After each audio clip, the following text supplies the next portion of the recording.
Last week, Roman Reigns called out the entire locker room and Cesaro stepped up. But Paul Heyman wasn't about to let that match happen just yet. Instead, Cesaro had to go through Jey Uso until Seth Rollins showed up and smashed Cesaro over the head as chaos ensued as Smackdown went off the air. How will that impact the road to Backlash? It's time to rewind the Bloodline.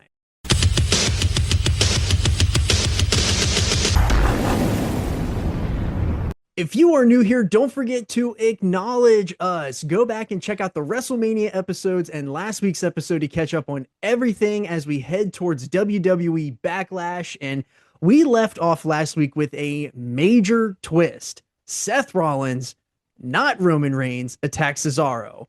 But why?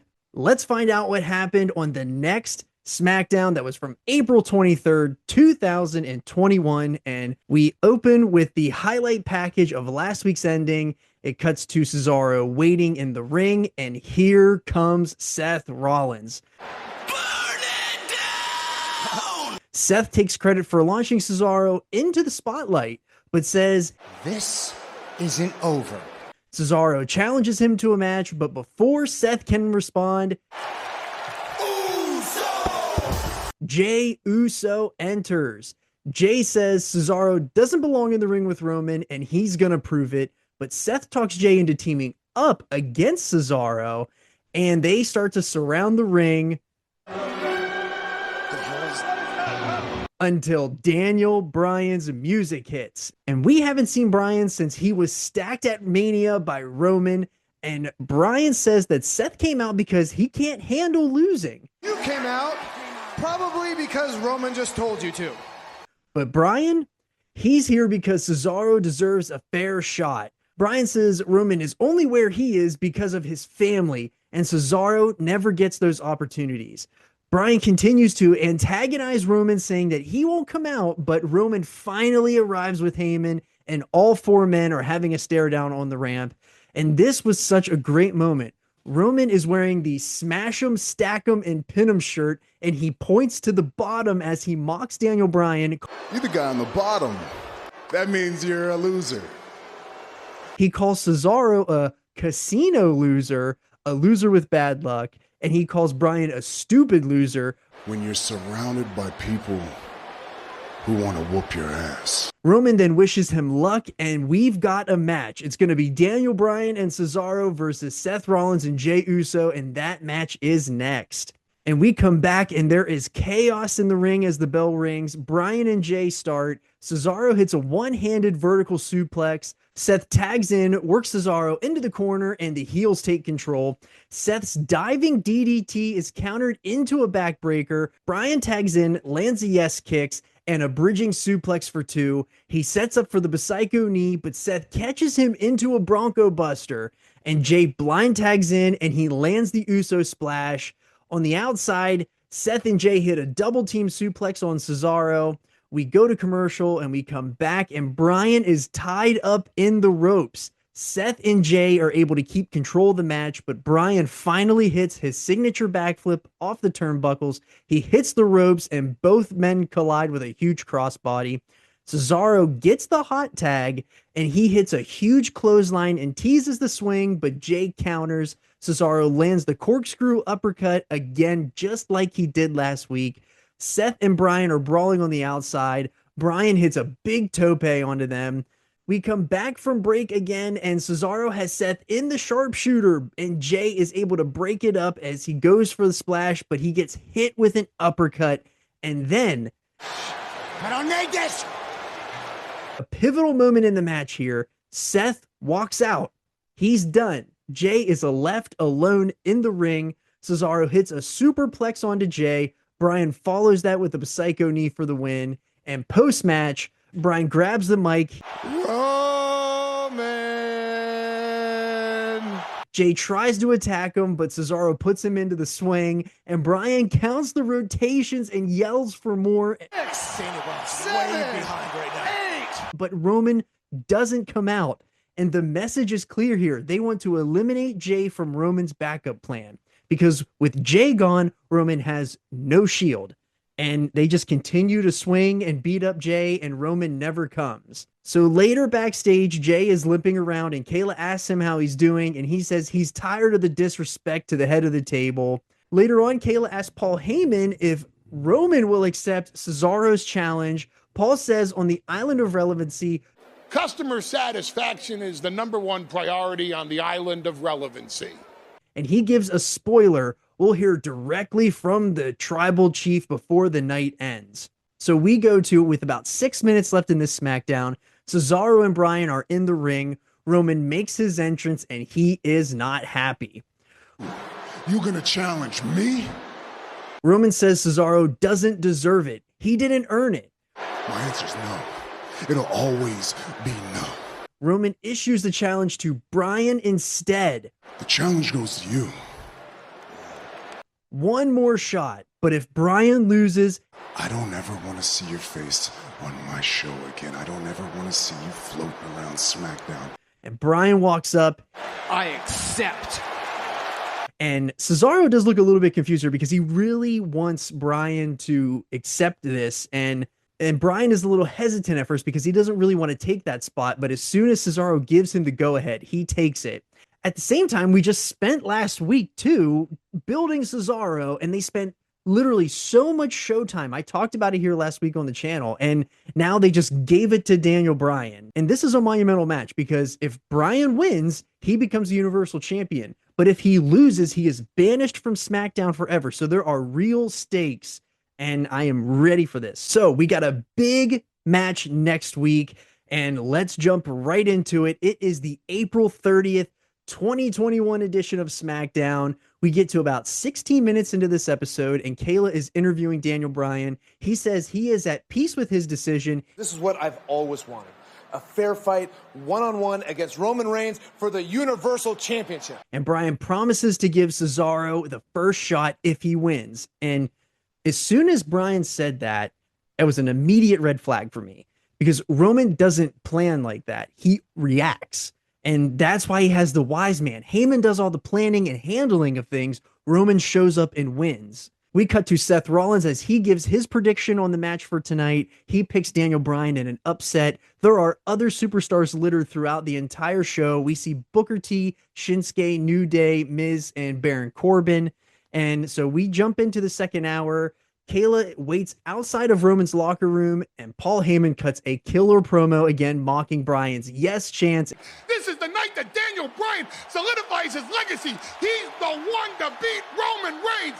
Yes, yes, yes. And he delivers the greatest no of all time. And will he do it? No. Heyman sells the stakes better than anyone, and this might be Heyman's best promo yet. He builds Daniel Bryan throughout. He gives yeses for cues, and then he gives a big no right at the right point of this promo. It was really good. So we jump to the match. Bryan enters first. We get clips of WrestleMania 30 of how Daniel Bryan won 2 matches in 2 nights to become the undisputed heavyweight champion at WrestleMania 30. He defied the odds. It was Yeselmania. And then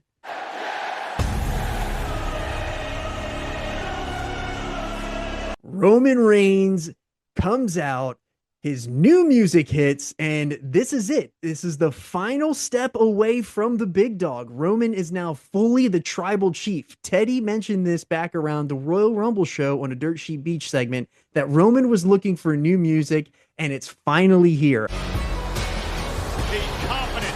I'm genuinely surprised we waited till after WrestleMania to debut the new music. I'm not sure why they chose to do this on a SmackDown versus WrestleMania. Whenever we did the WrestleMania show, I said I was disappointed because I was anticipating the new music because we had talked about it so much in Dirt Sheet Beach. So it is here. And if you remember back to Elimination Chamber and Fastlane, when these two start a match, it's always full speed ahead for both. Is he? Roman Reigns. Oh my God. But this was really interesting because Roman charged ahead and he was caught into the yes lock. But this time he was patient and Bryan hits the Psycho knee to start the match. Universal Championship. And Bryan went running with it. But Roman powers out early. He stays patient. Bryan takes control and he hits a knee off the apron.